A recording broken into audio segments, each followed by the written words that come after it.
아니, 이 들깨수제비는 혹시 주인장 이름이? 박태희요.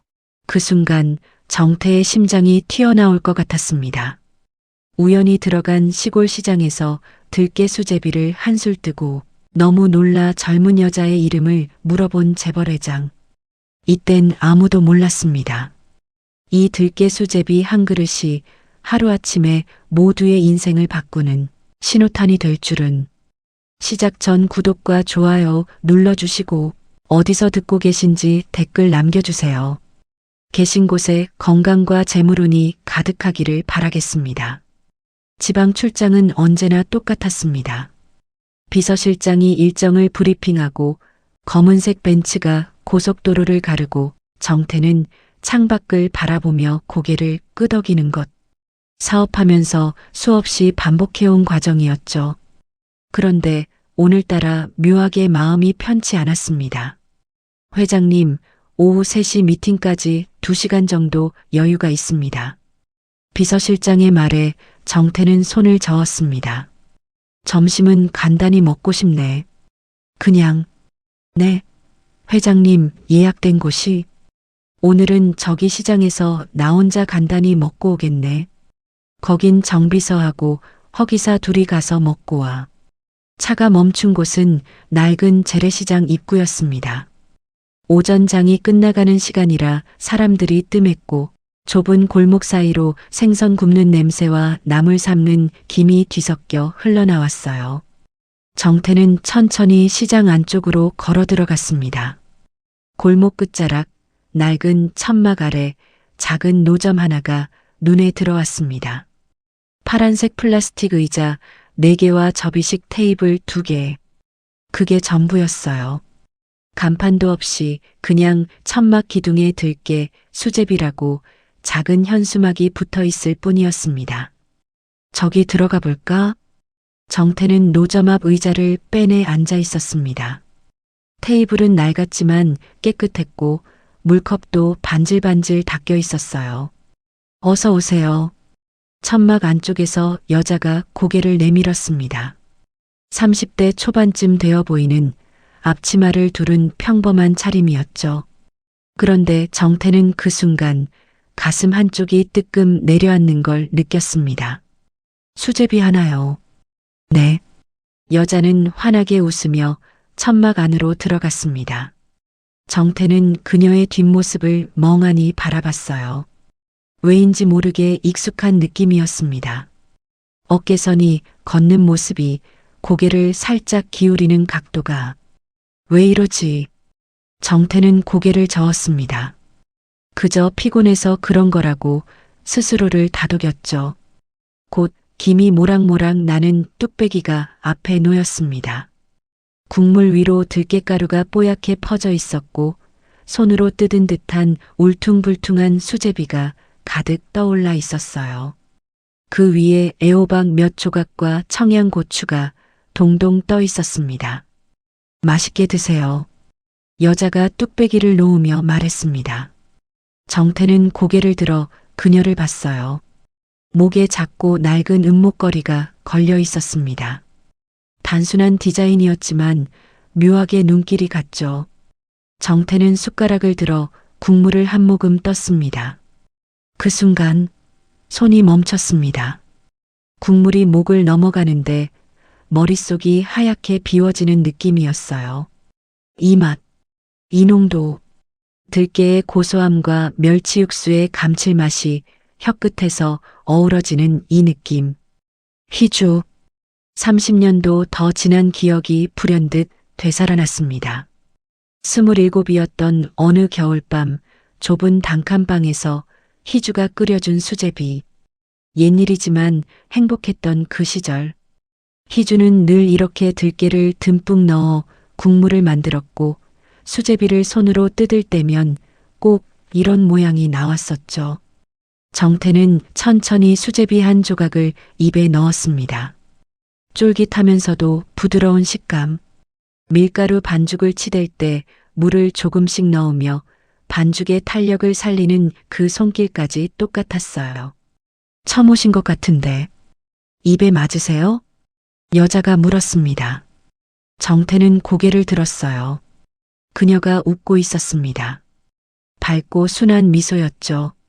그런데 그 미소를 보는 순간 정태의 가슴이 철렁 내려앉았습니다. 이 사람, 눈매가 웃을 때 입꼬리가 올라가는 각도가 모두 희주와 닮아 있었습니다. 맛있네요. 정태는 겨우 그 말만 했습니다. 목소리가 떨렸지만 여자는 알아채지 못한 듯 다시 천막 안으로 들어갔어요. 정태는 천천히 수제비를 먹었습니다. 한 숟가락 뜰 때마다 과거가 밀려왔어요.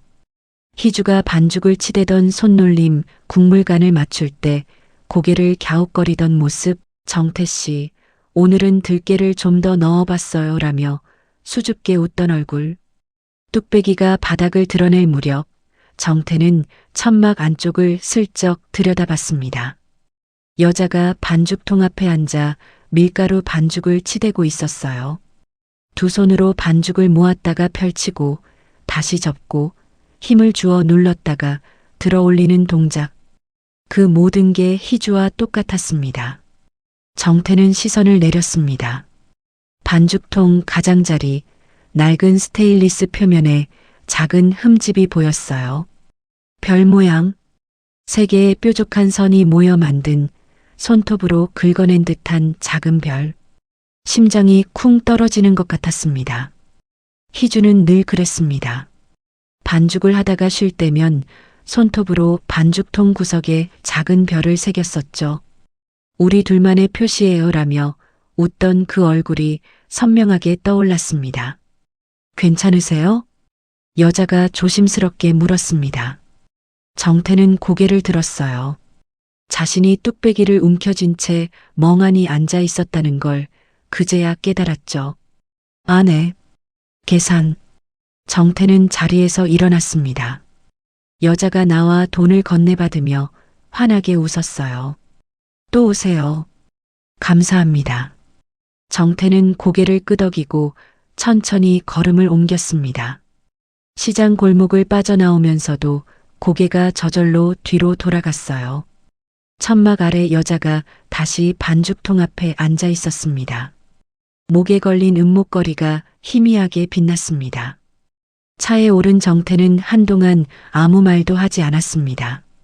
비서실장이 다음 일정을 브리핑했지만 귀에 들어오지 않았어요. 머릿속엔 온통 그 수제비 맛과 여자의 미소와 반죽통에 새겨진 별 모양뿐이었습니다. 설마 아니야. 그럴 리 없어. 정태는 고개를 저었습니다. 하지만 가슴 한쪽에서 뭔가가 꿈틀대고 있었어요.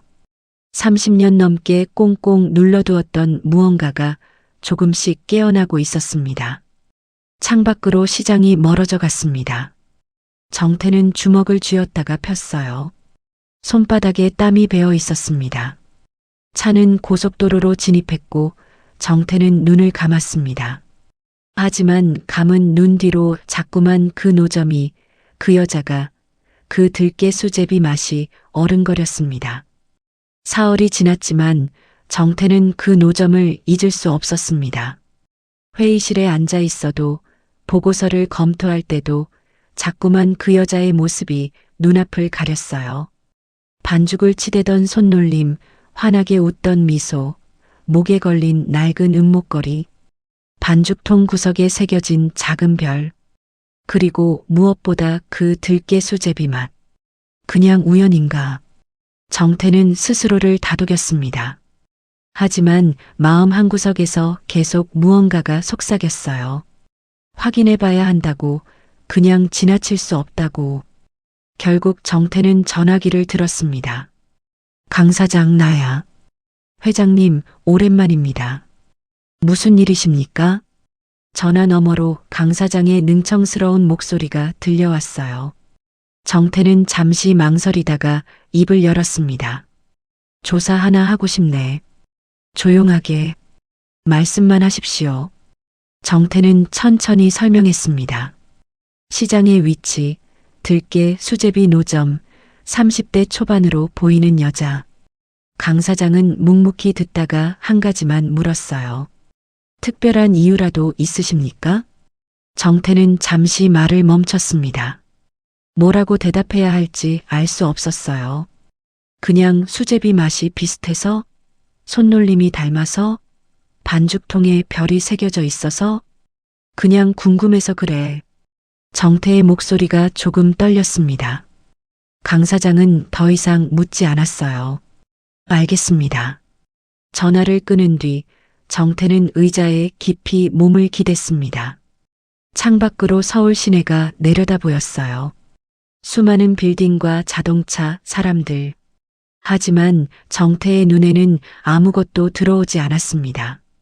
머릿속은 온통 30여 년 전 27살의 자신과 희주로 가득했어요.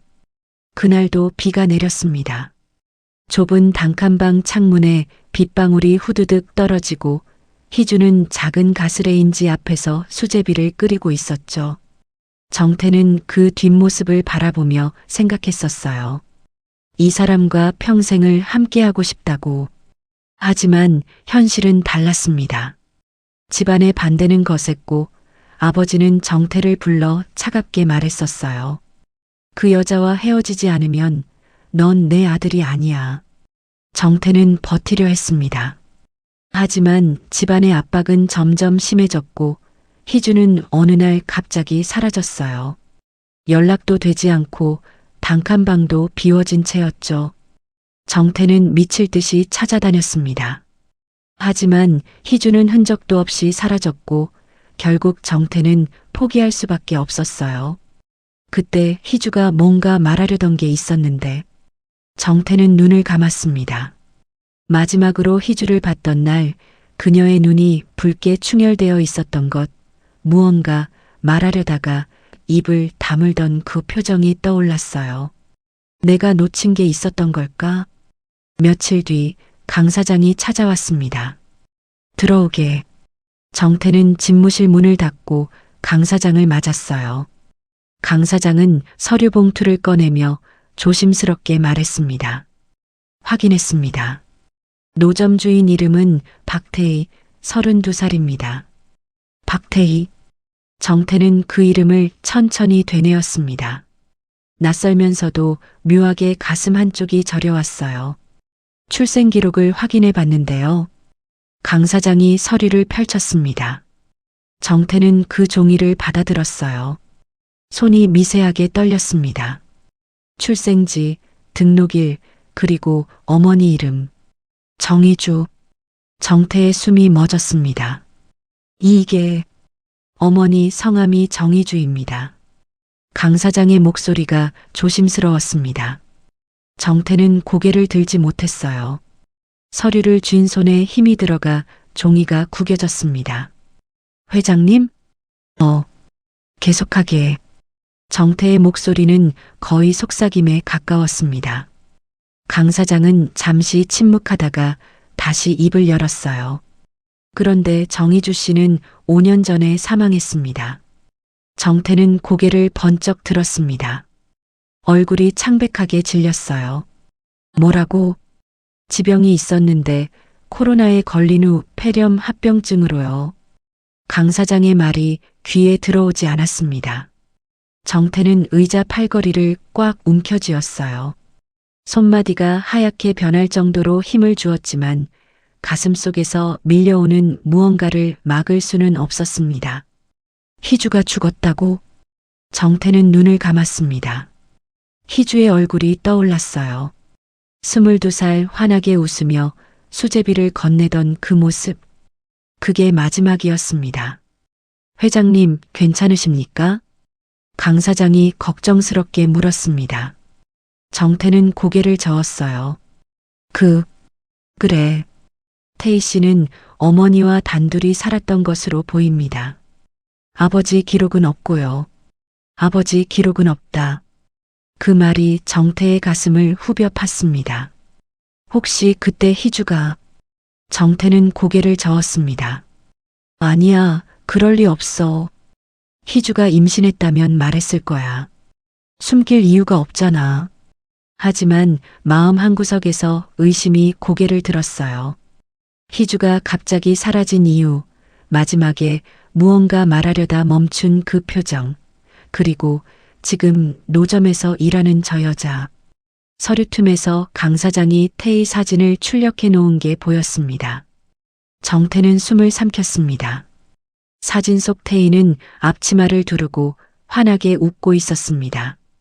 그런데 그 미소가, 눈매가, 코끝이 희주와 너무 닮아 있었습니다. 아니, 그것만이 아니었어요. 턱선이, 이마의 곡선이 어딘가 정태 자신과도 닮아 있었습니다. 강 사장. 예, 회장님. 이 여자에 대해 더 자세히 알아봐줘. 어디서 태어났고 어떻게 자랐는지. 그리고 정태는 잠시 말을 멈췄습니다. 다음 말을 꺼내기가 두려웠어요. 무슨 일이 있었는지. 강 사장은 고개를 끄덕였습니다. 알겠습니다. 강 사장이 나간 뒤 정태는 창가로 걸어갔습니다. 하늘은 잔뜩 흐려 있었어요. 정태는 주먹을 쥐었습니다. 가슴 속에서 무언가가 터질 듯 부풀어 올랐어요. 죄책감, 상실감, 그리고 뒤늦은 예감. 희주, 내가 혼자 견뎌낸 게 이거였어? 비가 내리기 시작했습니다. 창문에 빗방울이 후두둑 떨어졌어요. 30여 년 전 그날처럼 정태는 눈을 감고 희주의 이름을 속으로 불렀습니다. 하지만 대답은 없었어요. 그저 빗소리만 차갑게 울릴 뿐이었습니다. 강 사장은 부지런히 탐문했습니다. 태희가 살던 동네, 희주가 마지막으로 일했던 식당, 그리고 시장 사람들. 하나하나 찾아다니며 과거의 조각들을 모았습니다. 그 일주일간 정태의 조급함은 점점 커져만 갔습니다. 드디어 강 사장한테서 연락이 왔어요. 회장님, 내일 오후에 뵙겠습니다. 정리해서 말씀드리겠습니다. 강 사장의 전화를 받은 정태는 다음 날 내내 집무실을 서성였어요. 회의도 보고도 모두 취소했습니다. 비서실장이 의아해했지만 정태는 설명하지 않았어요. 오후 4시 강 사장이 집무실에 들어왔습니다. 왔나? 정태의 목소리가 약간 떨렸습니다. 강 사장은 소파에 앉으며 서류 몇 장을 꺼냈어요. 먼저 박태희 씨의 성장 과정부터 말씀드리겠습니다. 강 사장이 천천히 설명하기 시작했습니다. 박태희는 어머니 정희주와 단둘이 살았어요. 아버지 없이 자랐고 어머니는 식당에서 일하며 근근히 생계를 이어갔죠. 나중에 작은 가게를 냈는데 박태희는 어릴 때부터 어머니를 도왔습니다. 학교가 끝나면 식당으로 달려가 설거지를 하고 반찬을 나르고 틈틈이 주방에서 요리를 배웠어요. 정희주 씨는 요리 솜씨가 좋았다고 합니다. 특히 수제비를. 강 사장의 말에 정태는 고개를 끄덕였습니다. 그건 이미 알고 있었어요. 박태희 씨는 고등학교를 졸업하고 바로 일을 시작했습니다. 어머니 병원비 때문이었죠. 병원비요? 정태가 물었습니다. 강 사장이 서류를 넘겼어요. 정희주 씨는 전부터 폐 질환을 앓았습니다. 결국 식당은 접었고 치료비도 만만치 않아서 박태희 씨는 낮에는 식당에서 일하고 밤에는 편의점 아르바이트를 했다고 합니다. 정태는 입술을 깨물었습니다. 가슴 한쪽이 무너져 내리는 것 같았어요. 희주 그렇게 힘들게 살았구나. 그러다 정희주 씨가 돌아가시고 태희 씨는 어머니한테 배운 레시피로 노점을 시작했습니다. 지금까지 5년째 하고 있습니다. 강 사장이 사진 한 장을 꺼냈습니다. 낡은 흑백 사진이었어요. 젊은 희주가 아기를 안고 웃고 있었습니다. 정태는 그 사진을 받아들었습니다. 손이 떨렸어요. 사진 속 희주는 행복해 보였습니다. 아기를 품에 꼭 안은 채 카메라를 바라보며 환하게 웃고 있었어요. 하지만 그 눈가에는 눈물 자국이 희미하게 남아 있었습니다. 오래된 사진관이 곧 폐업 예정이었는데 그래도 운 좋게 찾아냈습니다. 정태는 사진을 내려다봤습니다. 아기의 얼굴이 또렷하게 보였어요. 동그란 눈, 작은 코, 웃는 입. 이 아이가 태희인가? 강 사장. 정태가 낮은 목소리로 물었습니다. 태희의 출생일은요? 강 사장이 서류를 확인했습니다. 32년 전 6월입니다. 정태의 숨이 멎었습니다. 32년 전 6월. 그건 희주가 사라지고 9개월 뒤였어요. 그럼 설마. 정태는 계산을 해봤습니다. 희주가 떠난 게 33년 전 가을이었죠. 만약 그때 희주가 임신했다면 출산 시기는 정확히 32년 전 6월쯤이었을 겁니다. 회장님? 강 사장이 조심스럽게 불렀습니다. 정태는 고개를 들었어요. 얼굴이 창백했습니다. 더 확인한 게 있나? 네. 강 사장이 다른 서류를 꺼냈습니다. 탐문을 하다가 김만복 할머니라고 희주 씨와 오래 알고 지낸 분이 계셨습니다. 그래서 이야기를 좀 들었습니다. 뭐라고 하던가? 정희주 씨가 시장에 처음 왔을 때 배가 불러 있었다고 합니다. 혼자였고 아무 연고도 없이 떠돌다가 이 동네에 정착했다고 하더군요. 정태는 눈을 감았습니다. 모든 게 맞아떨어지고 있었어요. 희주는 임신한 채로 떠났습니다. 혼자서 아이를 낳고 혼자서 키웠어요. 아무에게도 말하지 않은 채 그저 묵묵히 살아왔던 겁니다. 김할머니가 또 이런 말을 하셨습니다. 강 사장이 조심스럽게 말을 이었어요. 정희주 씨가 가끔 박태혜 씨를 안고 울었다고 합니다. 그러면서 중얼거렸대요. 미안하다고, 아빠를 만나게 해주지 못해서 미안하다고. 정태의 눈가가 뜨거워졌습니다. 목이 메어 말이 나오지 않았어요. 그리고 희주 씨는 태희 씨에게 늘 이렇게 말했답니다. 내 이름은 아빠가 지어준 거라고. 정태는 고개를 번쩍 들었습니다. 뭐라고? 태희라는 이름 말입니다. 희주 씨가 아빠가 지어준 이름이라고 했다는군요. 정태는 숨을 크게 들이마셨습니다. 33년 전 희주와 함께 걷던 어느 가을날이 떠올랐어요. 낙엽이 흩날리는 공원 벤치에 앉아 희주가 물었었죠. 정태 씨, 우리 나중에 아이 생기면 이름 뭐라고 지을까요? 정태는 웃으며 대답했습니다. 딸이면 태희, 내 이름에서 태자, 당신 이름에서 희자. 우리 둘을 합친 이름이면 좋겠어. 아들이면 태주로 하고. 희주는 그 말을 듣고 환하게 웃었어요. 태희, 태주 둘 다 예쁜 이름이네요. 그때는 그저 농담처럼 주고받은 말이었습니다. 하지만 희주는 그 약속을 지켰던 거예요. 혼자서 아이를 낳고 그 이름을 불러주며 살아왔던 겁니다. 정태는 주먹을 쥐었습니다. 손톱이 손바닥을 파고들었지만 아프지 않았어요. 아니, 그보다 훨씬 더 큰 고통이 가슴을 짓누르고 있었습니다. 강 사장이 잠시 망설이다가 입을 열었습니다. 회장님, 그리고 한 가지 더 있습니다. 정태는 강 사장을 봤어요. 강 사장의 표정이 평소와 달리 굳어 있었습니다. 뭡니까?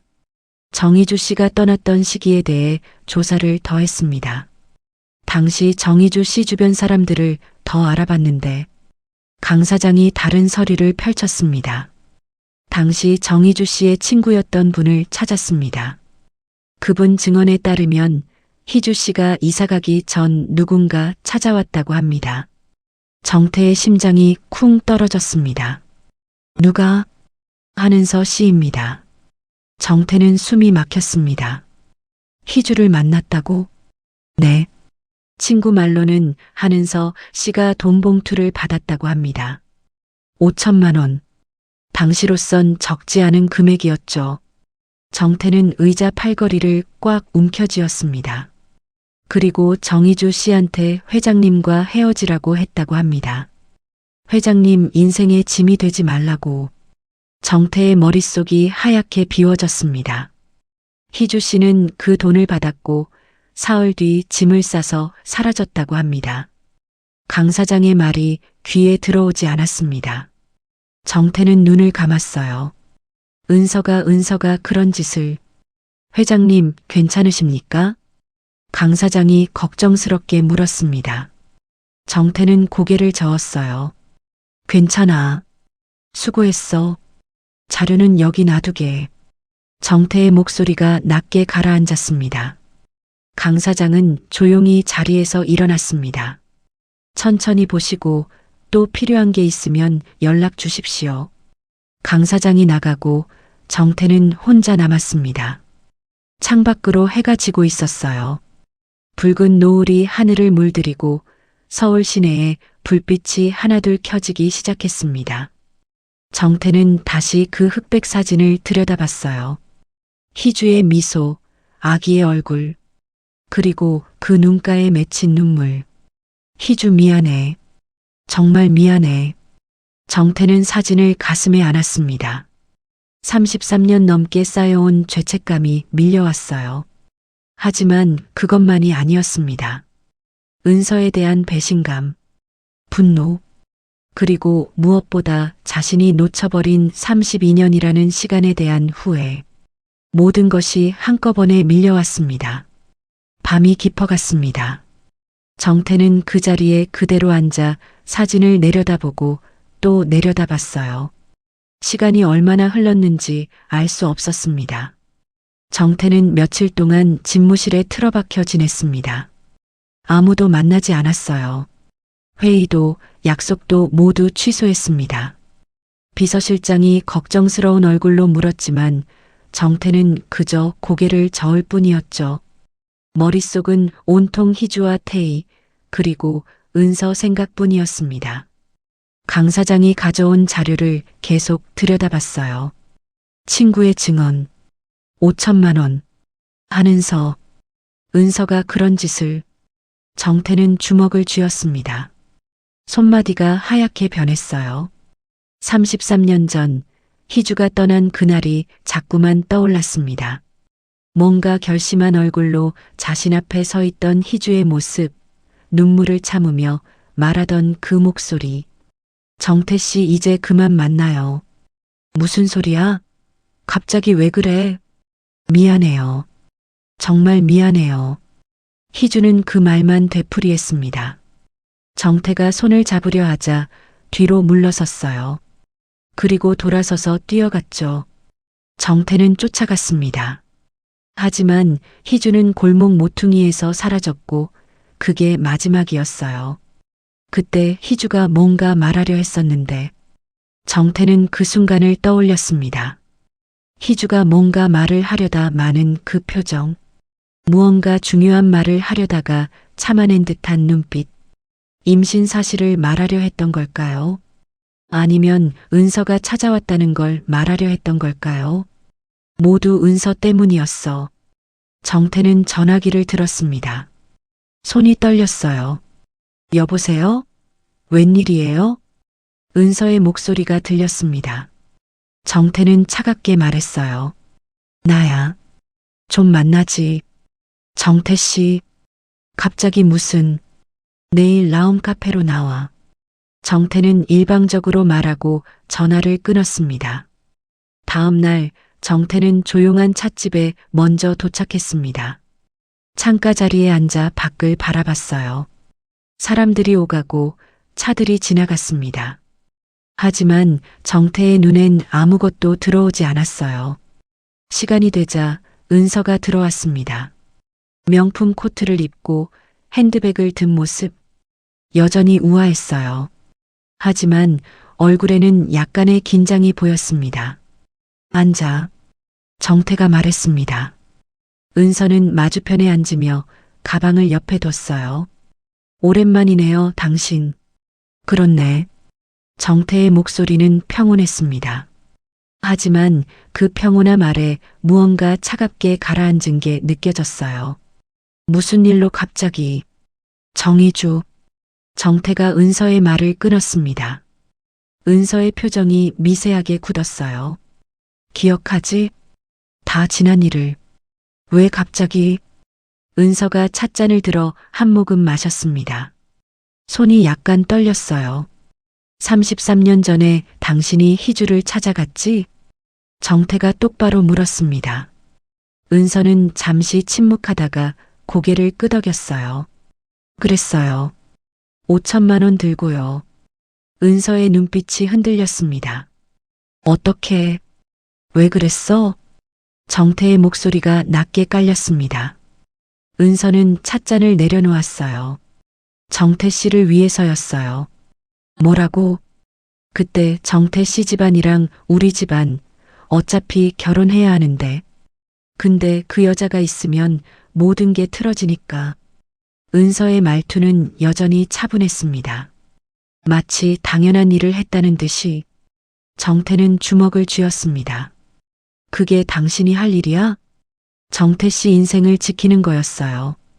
그 여자 때문에 정태 씨 미래가 망가지는 걸 볼 수 없었어요. 은서는 고개를 들어 정태를 똑바로 봤습니다. 눈에 변명의 빛이 없었어요. 그래서 만났어요. 돈을 줬고 떠나라고 했죠. 정태 씨한테 짐이 되지 말라고. 짐? 정태의 목소리가 떨렸습니다. 희주가 짐이었다고? 그땐 그렇게 생각했어요. 은서가 어깨를 으쓱했습니다. 신분도 불확실하고 집안 배경도 없고 그런 사람이랑 정태 씨가 결혼하면 어떻게 돼요? 주변에서 뭐라고 하겠어요? 정태는 숨을 참았습니다. 분노가 치밀어 올랐지만 애써 눌렀어요. 그래서 희주가 돈을 받고 떠난 건가? 그렇죠. 제 생각엔 그 여자도 알고 있었을 거예요. 자기가 정태 씨한테 맞지 않는다는 걸. 결국 그 여자도 돈이면 됐던 거지. 은서의 말에 정태는 참았던 분노가 폭발할 것 같았습니다. 당신, 정태가 낮은 목소리로 말했습니다. 희주는 그때 임신하고 있었어. 은서의 얼굴이 하얗게 질렸습니다. 뭐라고요? 뱃속에 내 아이가 있었어. 은서는 입을 다물었습니다. 처음으로 당황한 기색이 역력했어요. 그리고 홀로 아이를 낳았어. 이름은 태희. 내 이름에서 태자, 희주 씨 이름에서 희자를 따서 지은 이름이야. 정태의 목소리가 떨렸습니다. 32년 동안 혼자 키웠지. 가난하게 힘들게 병까지 얻어가면서. 은서는 아무 말도 하지 못했습니다. 그리고 5년 전에 죽었어. 딸 하나 남겨두고. 정태는 은서를 똑바로 봤습니다. 당신이 지킨다던 내 인생. 그게 이건가? 은서는 고개를 돌렸습니다.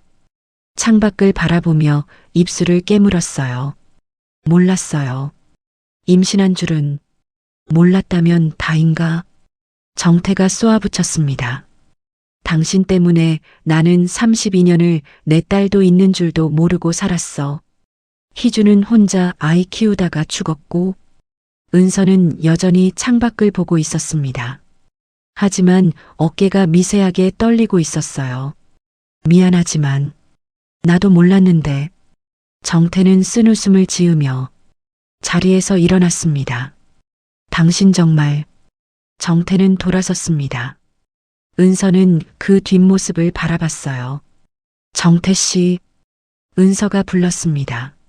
정태는 멈췄지만 돌아보지 않았어요. 그 아이 박태희. 만날 거예요? 그건 당신이 상관할 일이 아니야. 정태는 그 말을 남기고 찻집을 나갔습니다. 밖은 흐렸습니다. 금방이라도 비가 올 것 같았어요. 정태는 차에 올라 창밖을 바라봤습니다. 찻집 안에 은서가 여전히 앉아 있었어요. 고개를 숙인 채 움직이지 않고 있었습니다. 정태는 눈을 감았습니다. 희주, 내가 늦었어. 너무 늦었어. 차가 출발했습니다. 하늘에서 빗방울이 떨어지기 시작했어요. 은서와의 만남 이후 정태는 결심했습니다. 더 이상 미룰 수 없었어요. 태희를 만나야 했습니다. 딸에게 다가가야 했죠.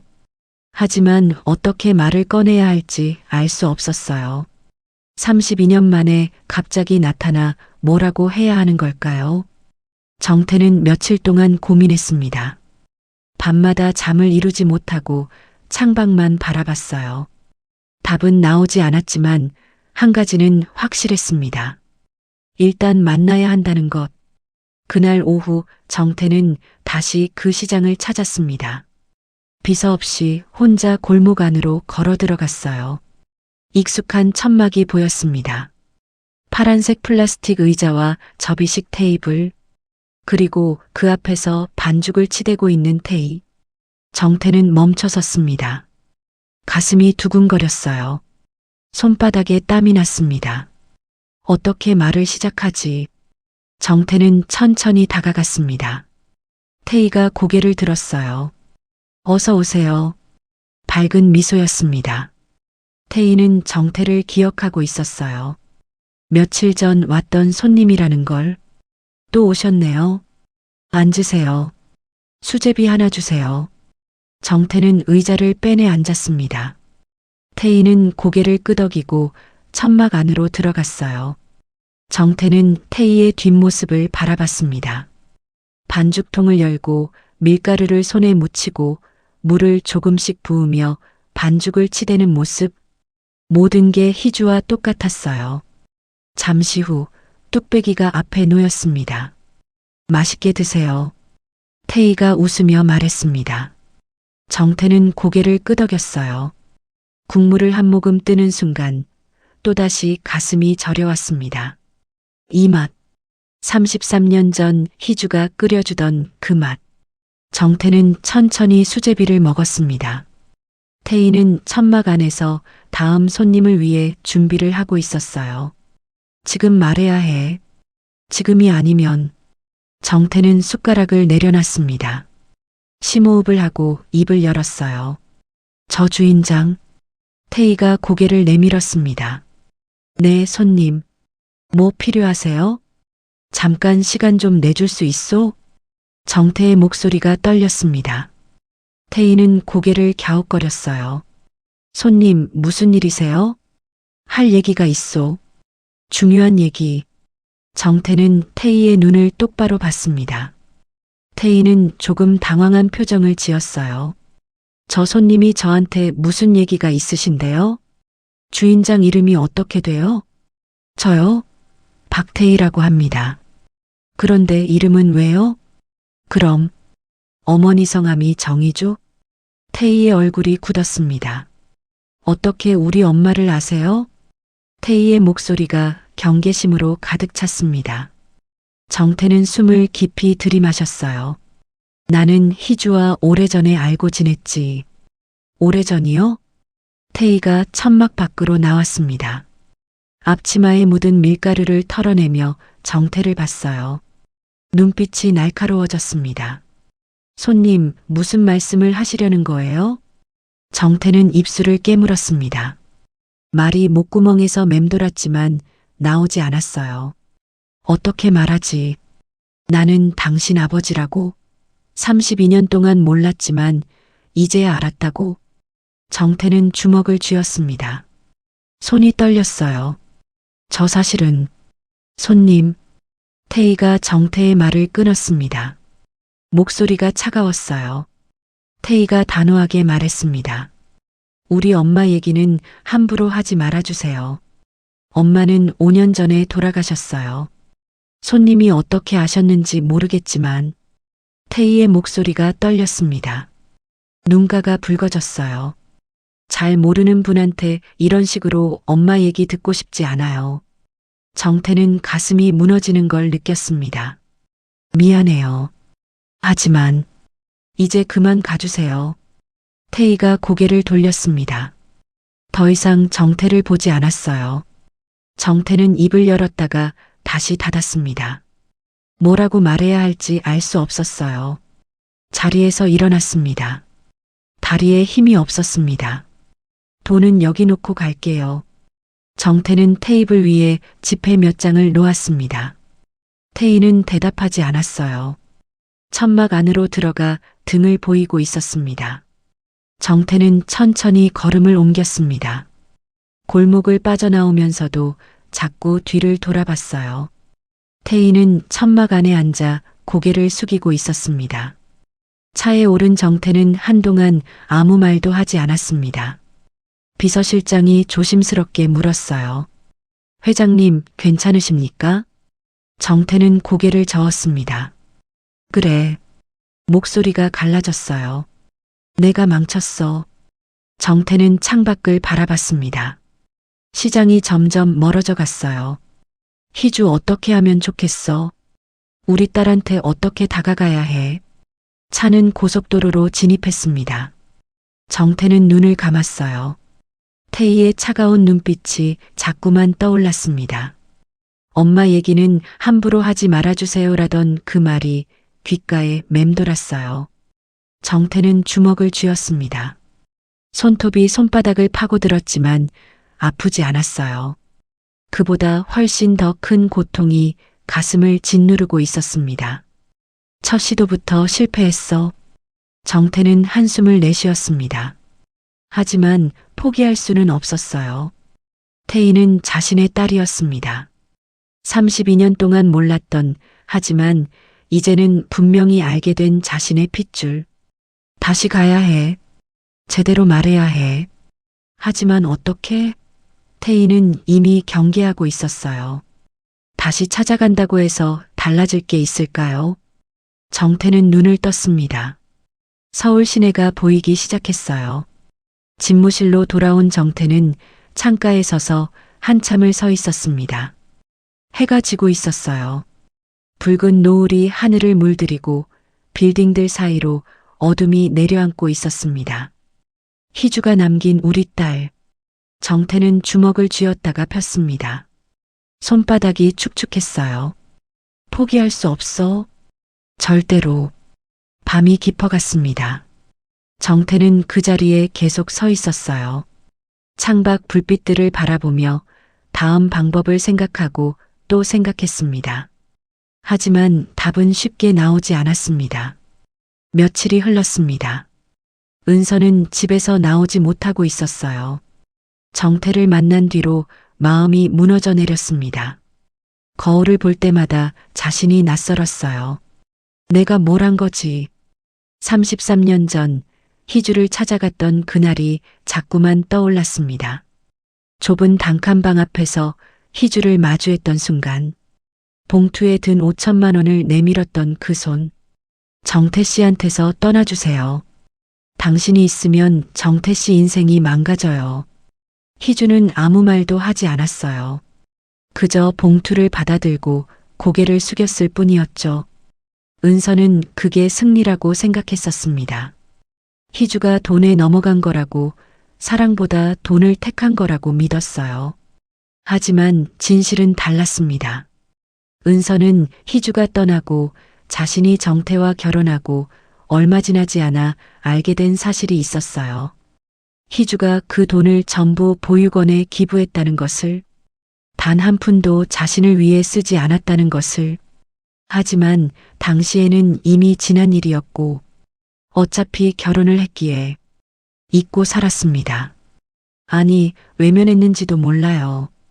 그러나 아이가 있었다는 건 몰랐어요. 나 때문에 그 사람이. 은서는 소파에 앉아 고개를 떨구었습니다. 눈물이 뺨을 타고 흘러내렸어요. 죄책감이 온몸을 짓눌렀습니다. 숨쉬는 것조차 힘들었어요. 비가 내리기 시작했습니다.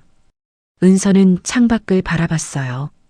빗줄기가 거세게 유리창을 두드렸습니다. 태희, 그 아이를 만나야 했어요. 아무리 두렵고 아무리 부끄러워도 피할 수 없었습니다. 은서는 코트를 걸치고 집을 나섰습니다. 비서를 통해 식당 장소는 알고 있었죠. 시장에 도착했을 때는 저녁 때였어요. 장사를 마무리하는 상인들 사이로 은서는 천천히 걸어갔습니다. 명품 코트 차림의 은서는 시장 골목에서 유난히 눈에 띄었어요. 들깨 수제비 노점이 보였습니다. 태희는 천막 안에서 뒷정리를 하고 있었어요. 반죽통을 씻고 냄비를 닦고 테이블을 정돈하는 모습. 은서는 멈춰섰습니다.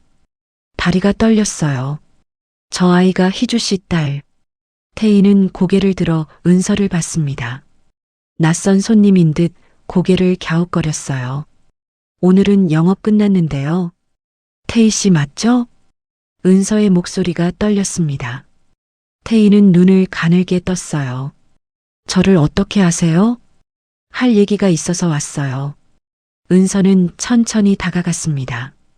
비가 옷을 적셨지만 신경 쓰지 않았어요.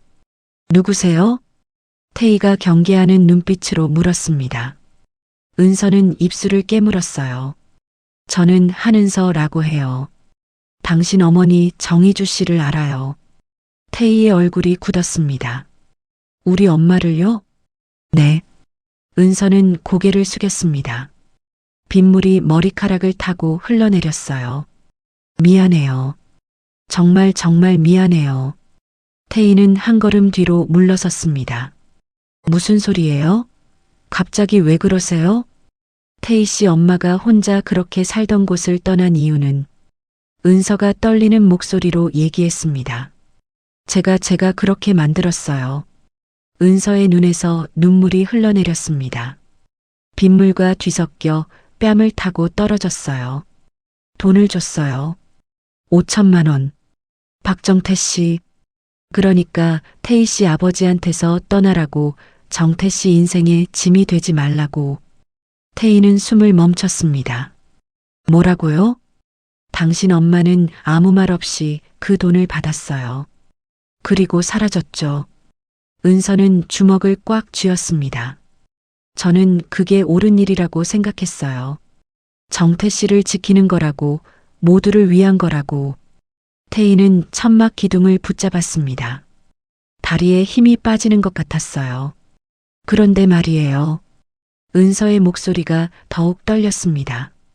당신 엄마는 그 돈을 단 한 푼도 쓰지 않았어요. 전부 보육원에 기부했더라고요. 태희의 눈이 커졌습니다. 네. 5천만 원 전부. 자기 뱃속에 아기가 있었는데도, 그 돈으로 편하게 살 수 있었는데도 전부 남을 위해 쓴 거예요.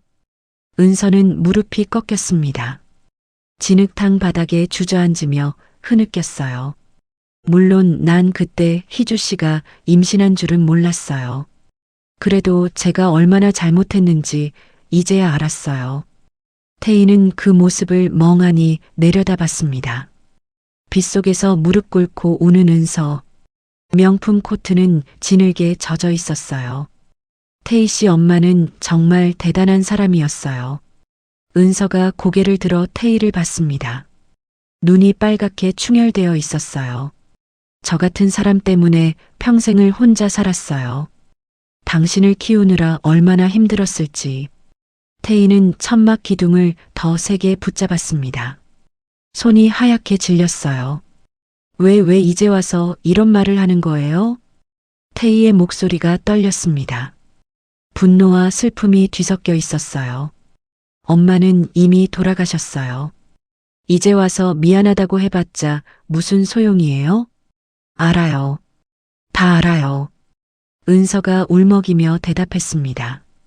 하지만 당신은 알아야 해요. 당신 아버지가 누군지, 그 사람이 얼마나 당신을 찾고 있는지. 태희는 숨을 크게 들이마셨습니다. 아버지요? 박정태, 그 사람이 당신 아버지예요.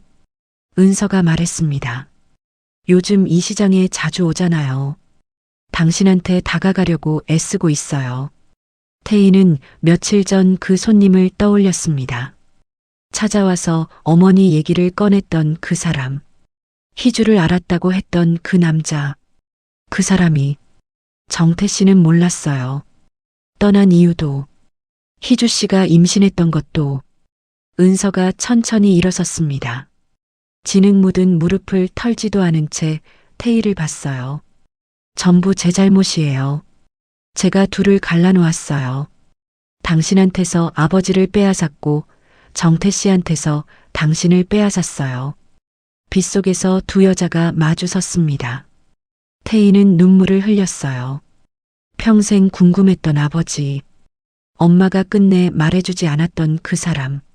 엄마는 왜 말 안 했을까요? 태희의 목소리가 떨렸습니다. 사랑했으니까요. 은서가 대답했습니다. 정태 씨를 지키고 싶었던 거예요. 자기 때문에 정태 씨 인생이 망가지는 걸 원하지 않았던 거죠. 은서는 핸드백을 열었습니다. 손이 떨렸어요. 작은 벨벳 주머니를 꺼내 태희에게 내밀었습니다. 이건 정태 씨가 계속 간직하고 있던 거예요. 태희는 망설이다가 주머니를 받았습니다. 안에서 무언가 차가운 게 만져졌어요. 꺼내보니 은목걸이였습니다. 태희는 숨을 멈췄습니다. 자신이 지금 목에 걸고 있는 목걸이와 똑같은 디자인이었어요. 아니, 정확히는 절반. 하트 모양이 정확히 반으로 나뉜 듯한 형태였습니다. 이게 짝이에요. 태희 씨 목에 걸고 있는 거랑. 은서가 떨리는 목소리로 말했습니다. 둘이서 하트를 반으로 나눠서 하나는 희주 씨한테 주고 하나는 자기가 가지고 있었던 거예요. 태희는 자신의 목에 걸린 목걸이를 만졌습니다. 엄마가 물려준 그 목걸이. 둘이 맞추면 완전한 하트가 돼요. 은서의 말에 태희의 손이 떨렸습니다. 이걸 계속 가지고 있었다고요? 네. 당신 엄마를 평생 잊지 못했던 거예요. 내가 몰래 숨겨놓고 잃어버린 척 했어요. 그때도 질투가 났었나 봐요. 은서는 돌아섰습니다. 미안해요. 정말 정말 미안해요. 이제라도 그 사람을 태희 씨 아빠를 만나요. 그게 내 마지막 양심인 것 같아요. 은서는 빗속으로 걸어갔습니다. 등이 굽어 보였어요. 명품 코트는 진흙과 빗물로 엉망이 되어 있었습니다. 태희는 그 뒷모습을 바라보다가 손 안에 은목걸이를 내려다봤어요. 빗물에 젖어 희미하게 빛나고 있었습니다. 태희는 목에 걸린 자신의 목걸이를 풀어 2개를 나란히 놓았어요. 반쪽 하트 2개. 태희는 목걸이를 가슴에 안았습니다. 비는 계속 내렸습니다. 태희는 그날 밤 잠을 이루지 못했습니다. 작은 원룸방에 앉아 2개의 은목걸이를 내려다봤어요. 하나는 엄마가 물려준 것, 다른 하나는 은서가 건넨 것. 태희는 떨리는 손으로 2 목걸이를 가까이 맞춰봤습니다. 딸깍. 작은 소리와 함께 2개의 반쪽이 맞춰졌어요. 완벽한 하트 모양이 되었습니다. 태희는 숨을 멈췄습니다. 정말 짝이었어. 목걸이를 들어 올리자 달빛에 반짝였습니다. 하트 안쪽에 작은 글씨가 새겨져 있었어요. 오랜 세월에 달아서 희미했지만 자세히 보니 읽을 수 있었습니다. 이니셜이 있었죠. 정태 JT, 희주 HJ. 태희는 목걸이를 가슴에 안았습니다. 눈물이 흘러내렸어요. 엄마, 이게 그분이 준 거였어요? 태희는 일어나 서랍을 열어 작은 상자 하나를 꺼냈어요. 낡은 종이 상자 안에는 몇 안 되는 물건들이 들어 있었습니다. 낡은 앞치마 하나, 오래된 레시피 노트, 그리고 봉투 몇 개. 태희는 봉투들을 하나씩 열어봤습니다. 대부분 병원 영수증이었어요. 엄마가 아팠을 때 받았던 것들. 마지막 봉투를 열었습니다. 편지 한 장이 들어 있었어요. 엄마 생각이 날 때마다 가끔 읽던 편지였습니다. 태희에게. 엄마의 글씨였습니다. 태희는 편지를 펼쳤어요. 손이 떨렸습니다. 우리 딸 태희야. 이 편지를 읽고 있다면 엄마는 이미 내 곁에 없을 거야. 미안해. 더 오래 함께하지 못해서 내 이름 얘기를 해줄게. 태희. 이 이름은 내 아빠가 지어준 거야. 정태. 그 사람 이름에서 태자를 가져왔어. 엄마 이름 희주에서 희자를 가져왔고 우리 둘이 사랑했던 증거. 그게 바로 너란다. 엄마는 내 아빠를 정말 사랑했어. 지금도 사랑하고. 하지만 그 사람한테는 그 사람의 길이 있었어. 엄마 때문에 그 길을 망치고 싶지 않았어. 그래서 혼자 너를 낳았어. 후회는 없어. 너는 엄마 인생 최고의 선물이니까. 목걸이 잘 간직하렴. 그건 내 아빠가 엄마한테 준 거야. 언젠가는 그 사람을 만날 수 있을지도 몰라. 그 사람도 똑같은 걸 가지고 있을 거야. 사랑한다, 우리 딸. 엄마가. 태희는 편지를 읽으며 눈물을 흘렸습니다. 글씨가 흐려져 보이지 않았어요. 엄마 알고 계셨구나. 언젠가 만날 거라는 걸. 태희는 편지를 가슴에 안고 한참을 울었습니다. 새벽이 되어서야 태희는 잠들었어요. 손에는 여전히 2개가 맞춰진 목걸이를 쥐고 있었습니다. 다음 날 아침 태희는 결심했습니다. 그분을 만나야 했어요. 박정태, 그 사람을. 하지만 어떻게 만나야 할지 막막했습니다. 전화번호도 주소도 모르는데 다시 오실까? 태희는 하루 종일 장사를 하며 골목 입구를 힐끔힐끔 쳐다봤습니다. 혹시나 그 사람이 올까봐. 하지만 정태는 나타나지 않았어요. 이틀이 지나고 사흘이 지났습니다. 여전히 정태는 오지 않았어요. 태희는 초조해졌습니다. 내가 너무 차갑게 대했나? 며칠 전 정태를 쫓아낸 게 후회됐어요. 그때 좀 더 얘기를 들을 걸. 그때 알아봤어야 했는데. 나흘째 되는 날 저녁, 태희는 노점 정리를 하다가 누군가의 시선을 느꼈습니다. 고개를 들었어요. 골목 입구에 정태가 서 있었습니다. 태희는 숨을 멈췄습니다. 정태는 망설이며 서 있었어요.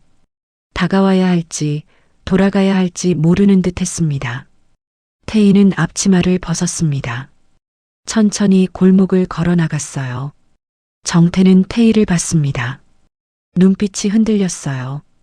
저 또 와서 미안합니다. 하지만, 오셨네요. 태희의 말에 정태는 멈췄습니다. 제 친아버지가 맞나요? 단도직입적으로 물었지만 태희의 목소리가 떨렸습니다. 정태는 입술을 깨물었어요. 어떻게 하는서 시가 왔었어요. 태희가 말했습니다. 모든 걸 들었어요. 엄마에 관해, 2분에 관해. 정태는 주먹을 쥐었습니다.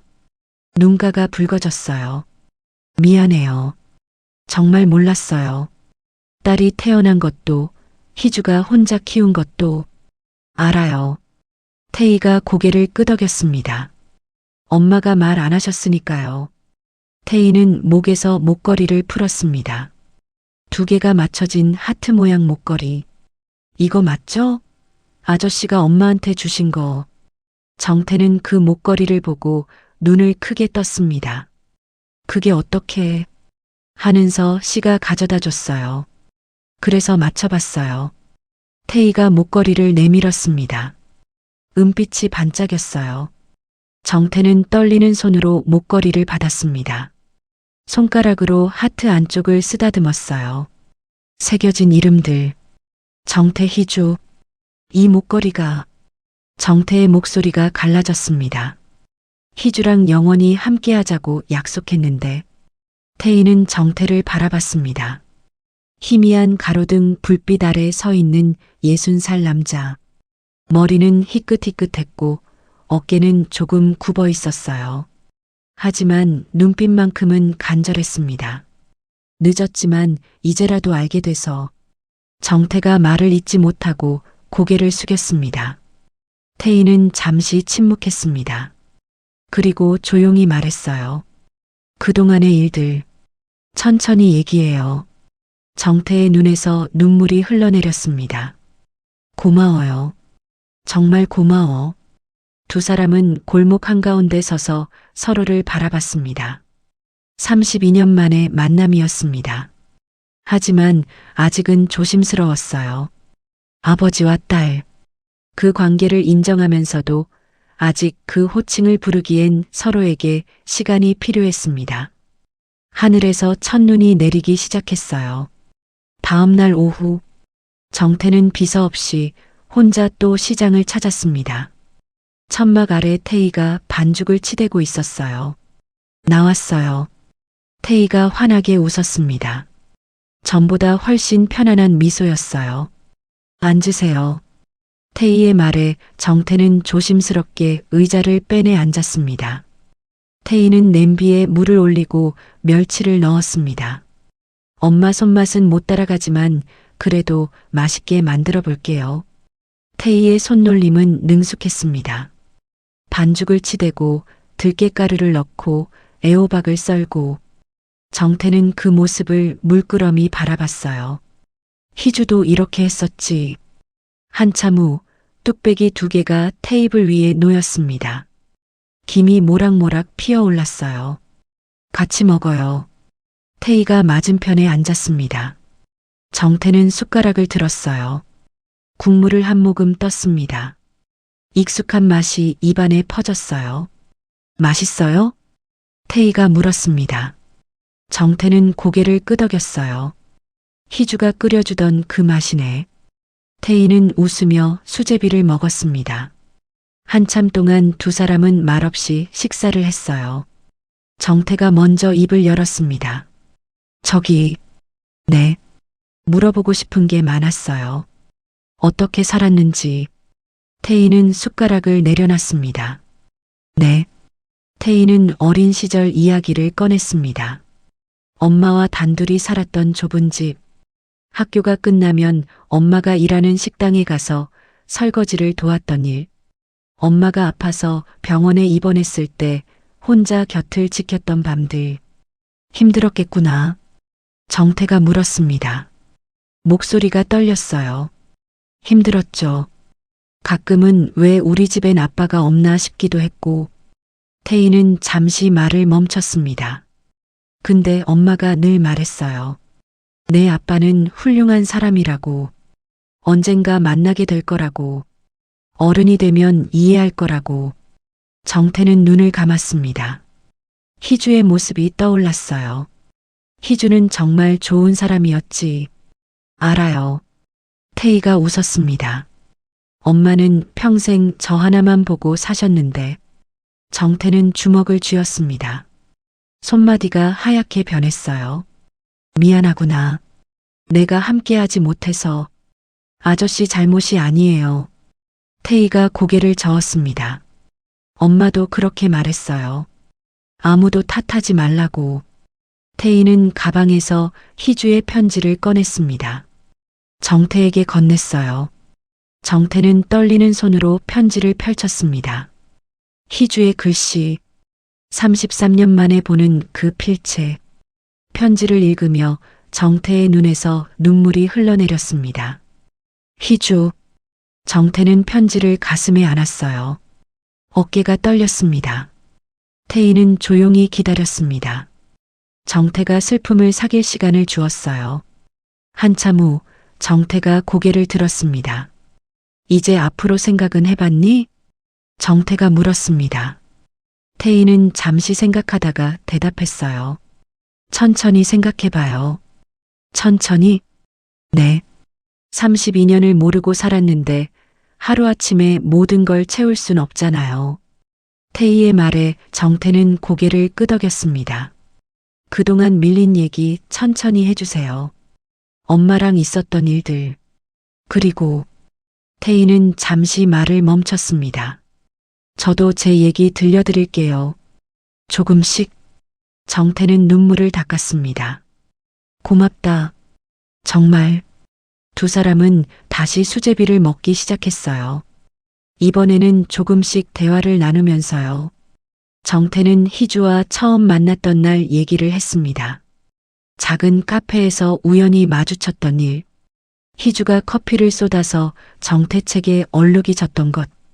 그때 희주가 얼마나 당황했는지. 한참을 사과하더니 커피값까지 물어주겠다고. 정태는 웃으며 말했습니다. 태희도 따라 웃었어요. 엄마다워요. 엄마는 뭔가 실수하면 엄청 미안해 하셨거든요. 상대방이 미안할 정도로. 시간이 흐르며 해가 기울기 시작했습니다. 시장 골목에 석양빛이 비쳤어요. 정태는 시계를 봤습니다. 오늘은 이만 가봐야 할 것 같아. 네. 태희가 고개를 끄덕였습니다. 또 와도 되지? 정태가 조심스럽게 물었습니다. 태희는 환하게 웃었어요. 당연하죠. 언제든지 오세요. 정태는 자리에서 일어났습니다. 태희도 함께 일어났어요. 두 사람은 잠시 서로를 바라봤습니다. 정태가 조심스럽게 입을 열었습니다. 저기, 네. 조만간 엄마 모신 곳에 같이 가자. 태희는 잠시 망설였습니다. 눈가가 붉어졌어요. 그리고 천천히 조용히 대답했습니다. 좋아요, 아빠. 그 한마디에 정태의 눈에서 눈물이 쏟아졌습니다. 아빠라니. 그렇게 불러줘서 정말 고마워. 정태의 목소리가 떨렸어요. 태희도 눈물을 흘렸습니다. 엄마도 좋아하실 거예요. 정태는 고개를 끄덕이고 천천히 걸음을 옮겼습니다. 골목을 빠져나가면서도 계속 뒤를 돌아봤어요. 태희는 손을 흔들었습니다. 정태도 손을 들어 화답했습니다. 시장 저편 골목 모퉁이에 은서가 서 있었습니다.